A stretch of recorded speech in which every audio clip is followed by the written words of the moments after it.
Every massive corporate enterprise requires fuel to operate, and that fuel, its capital, never comes from a single source. It is pumped in through distinct pipelines: debt, equity, and preference shares. Together, these separate streams merge to form a firm's capital structure. None of this money is free. Each of these pipelines carries a unique price tag, dictated by its own specific risk profile and current market conditions. This creates a mechanical problem for any financial director. How do you take these competing, disparate costs and blend them into a single, actionable metric for the company? The solution is the weighted average cost of capital, or WACC. It represents the absolute minimum baseline return a firm has to earn on its combined assets to pay off all of its capital providers. To find this unified corporate hurdle rate, we have to synthesize those individual costs using a specific mathematical framework. This slide shows the foundational formula used to calculate WACC. Here, X represents the cost of the specific source of finance, and W represents its weight, or the proportion it takes up in the total capital stack. The mechanical output of this equation is highly sensitive to the method you use to determine those weights. We are going to construct a WACC from first principles. This will show exactly how shifting our assumptions from historical accounting records to present-day market realities completely alters the final result. In corporate finance, the mathematical methodology you choose dictates the economic reality you ultimately measure.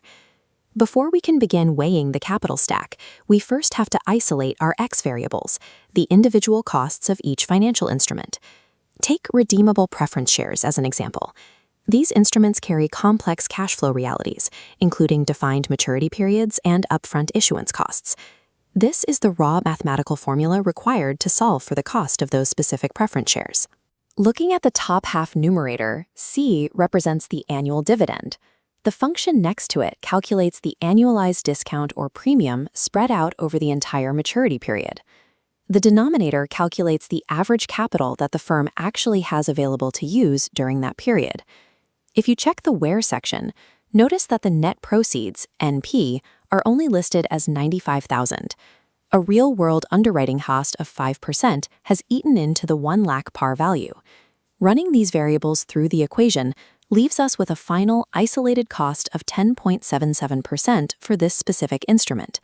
Equity and retained earnings require entirely separate derivations to find their costs, factoring in distinct market growth and tax constraints.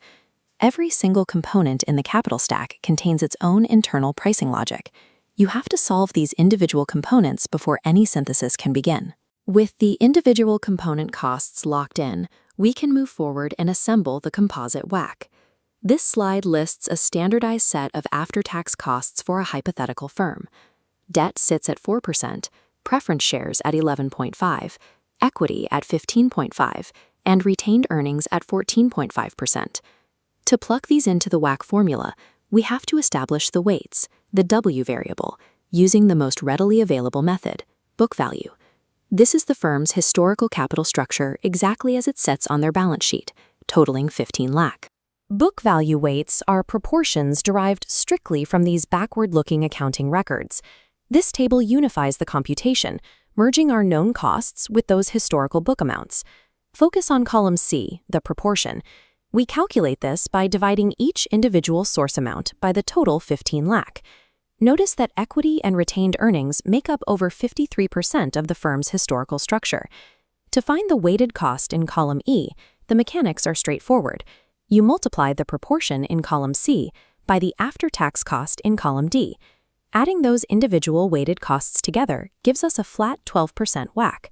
While book value provides a clean baseline of 12%, it anchors the firm's required return to past data.